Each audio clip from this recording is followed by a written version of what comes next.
À l'affiche de la CAN de football qui débute ce 9 janvier au Cameroun, les infrastructures médicales et leur personnel dans un contexte marqué par une crise sanitaire persistante. À Bafoussam, ville hôte de la poule B, le corps médical donne un coup de coude à toute éventualité. Je dirais que nous sommes prêts, déjà. En médecine, il y a deux aspects, l'aspect préventif et l'aspect curatif. Le mieux pour nous, c'est qu'il n'y ait pas de casse, c'est-à-dire on est dans la prévention. Ceux qui sont chargés de la prévention vont assurer ce volet-là. Mais au cas où il y aurait, on rentre donc dans le volet curatif. Et ça nous revient. Et je crois que nous avons tous les atouts pour pouvoir parer à toutes les éventualités. Dans les formations sanitaires, les plateaux techniques sont relevés, dotés d'équipements biomédicaux de dernière génération. On est traité ici par un personnel qualifié et surtout rompu à la tâche. Au CHR de Bafoussam, hôpital de deuxième catégorie, on peut s'enorgueillir de la qualité des services et des équipements en position. En plus du scanner, il est doté de l'IRM, l'imagerie par résonance magnétique, un équipement qui permet par exemple de diagnostiquer un cancer et d'en déterminer le stade. Si vous allez à la réanimation, vous allez trouver des équipements up-to-date. Vous allez à l'imagerie, vous allez trouver un IRM, un scanner up-to-date, des appareils d'échographie, des radiographies standards. Vous allez en chirurgie, vous allez voir des blocs, au moins 3 blocs opératoires équipés standards internationaux de spécialité. Vous allez en médecine. Donc nous sommes prêts à accueillir toute éventualité qui peut survenir dans la ville de Bafoussam. Le pays met ainsi à la disposition de ses populations et des différentes délégations qui y séjourneront un centre ultramoderne, autrefois recherché ailleurs. Le séjour en terre camerounaise s'annonce agréable et enclin de sérénité grâce à ces établissements haut de gamme. Suspendus sur de longs cordages, des ouvriers s'activent au-dessus de la tribune présidentielle du stade omnisport de Yaoundé. À bout de bras, des tuyaux d'eau à pression pour débarrasser le toit d'une poussière qui camoufle le charme de cette antre récemment rénovée. L'opération coûte neuf avant la compétition vise aussi les jardins, la pelouse, les gradins et les sièges, soigneusement nettoyés par les équipes recrutées pour la circonstance. Il s'agit de l'association camerounaise d'aide à l'hygiène et insertion des jeunes dans les collectivités. Dans ce cas, nous sommes là pour le nettoyage du stade, les gradins et les sièges, pour la compétition qui a en vue notamment la CAN. Donc ici, nous recrutons des bénévoles qui viennent le matin. Nous nous déployons, nous sensibilisons d'abord ces bénévoles. Par la suite, nous leur disons ce que nous devons faire au cours de la journée. Pour redonner fière allure au stade omnisport de Yaoundé, 300 bénévoles sont mis à contribution.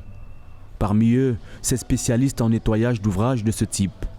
Ce matin-là, Michel Atangana, le coordinateur des opérations, est lui aussi en action. Depuis 3 jours, ces équipes se déploient sous ses directives. Nous travaillons avec un dispositif d'eau sur catcheur. Les techniciens montent sur les cordes comme vous voyez. Ils nettoient au fur et à mesure, on déplace le dispositif parce que vous voyez le stade est grand, on déplace le dispositif d'eau et d'électricité au fur et à mesure qu'on contourne le stade. Le rythme de ces ouvriers est ralenti par plusieurs difficultés telles que les coupures d'eau, mais aussi d'électricité. Des aléas qui font redouter une livraison du chantier hors délai. Ici, nous avons des difficultés liées à la pression d'eau. Vous savez, il y a plusieurs corps de métier qui interviennent. Il y a les gars qui lavent les sièges, il y a les gars de la pelouse. Du coup, le débit d'eau baisse. Du coup, avec le catcheur, la pression d'eau n'est plus bonne. La raison pour laquelle ça nous ralentit un peu. Mais nous travaillons quand même d'arrache-pied avec tous les corps de métier qui sont en coactivité avec nous sur le stade pour qu'ils nous laissent quand même une marge de manœuvre. Le stade omnisport de Yaoundé fait sa toilette pour accueillir le groupe C, constitué du Gabon, du Maroc, du Ghana et des îles Comores. Première affiche, le 10 janvier, entre le Maroc et le Ghana. À la descente du bus, 24 joueurs. L'une des vedettes de cette équipe, Morlaï Silla, répond aux abonnés absents, de même que ses coéquipiers Seydou Bassoumar et Amadou Diallo, testés positifs au coronavirus. Ils pourront rejoindre l'équipe une fois qu'ils présentent un test PCR négatif. Le Sili national rejoint donc dans ce cadre magnifique les Lions de la Teranga qui, eux, déroulent déjà leur programme. Vous retiendrez simplement que nous avons une séance d'entraînement au niveau de Banjum. À Banjum, et c'est une séance privée. Malheureusement, la presse n'est pas... C'est à huis clos, la presse n'est pas autorisée. Et l'après-midi, il n'y a rien. Il n'y a que cette séance. Actuellement, nous avons une séance de vidéo. Après la séance vidéo... 14h à Banjum. Oui, 14h à Banjum. Un peu plus loin dans la ville, une méga célébration a été organisée pour souhaiter la bienvenue à ces compétiteurs intercamerounaises. Les populations ne cachent pas leur joie pour l'implication de leur ville dans cet événement. Sur toutes les lèvres, la star sénégalaise de Liverpool, Sadio Mané, demeure l'attraction de leur présence. Le site de Bangou a été choisi pour abriter ces équipes. Et pour nous, les habitants de Bangou et ses environs, nous sommes très contents. Connaissons les gars comme Sadio Mané, déjà, l'équipe du Sénégal. Je suis comblé parce que ces équipes regorgent des talents incontestables.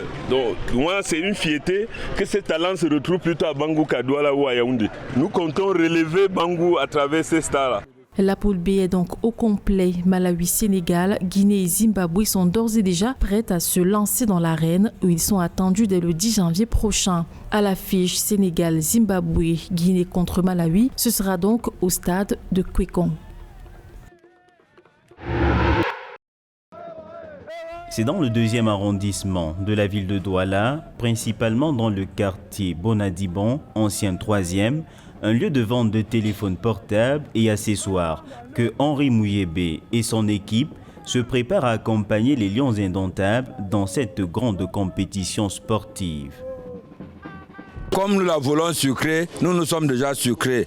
Et nous allons faire en sorte que tout le peuple camerounais suive cette canne-là. Et les Africains qui viendront, ils sauront qu'ils sont venus dans un pays vraiment capable à 1000%. L'ancien joueur de Dragon de Douala et entraîneur de Sonitra Mauritanie est entouré d'une quinzaine de jeunes gens qui depuis près de 20 ans l'accompagnent dans les grandes compétitions. Je suis avec Nganou Piquet depuis plus de 20 ans. Quand on parle de méchants, il n'y a aucun être parfait. Il y a toujours des périodes de vaches maigres, mais avec lui, on a l'espoir de faire des grandes choses, car on aime ce qu'on fait et on a l'amour du pays surtout. Mon tout premier voyage hors du pays, c'était avec ce monsieur. Donc j'ai beaucoup de souvenirs. Grâce à son parcours, j'ai un parcours. Célibataire avec enfant en charge, Henri Mouyébé, alias Ngando, commence sa carrière comme mascotte des équipes nationales du Cameroun dans les années 90 contre vents et marées. Normalement, j'ai fait 16 Coupes d'Afrique des Nations de football, 2 Coupes d'Afrique des Nations de volleyball, une Coupe d'Afrique de Afro-Basket, une Coupe d'Afrique d'haltérophilie, une Coupe d'Afrique du judo et une Coupe d'Afrique des Nations de handball.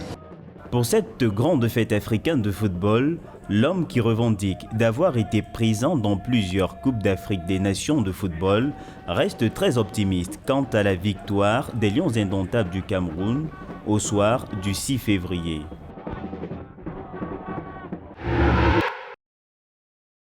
Ghana-Maroc, une affiche de finale. Les deux sélections vont s'affronter mardi prochain au stade Amadou Ahidjo de Yaoundé. Chacune des deux équipes a à cœur de démarrer la compétition par une victoire.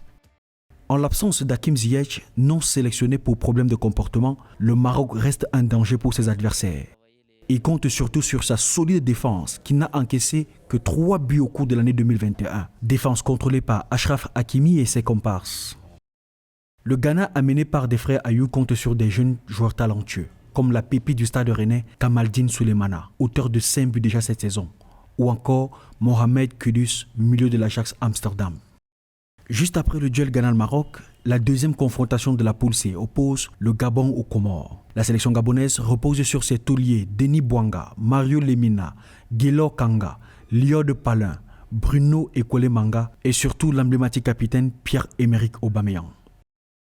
Leur adversaire, les Comores, participent pour la première fois à la CAN. L'objectif sera de jouer les troubles faites afin de potentiellement obtenir une 3e place qualificative pour les 8e de finale.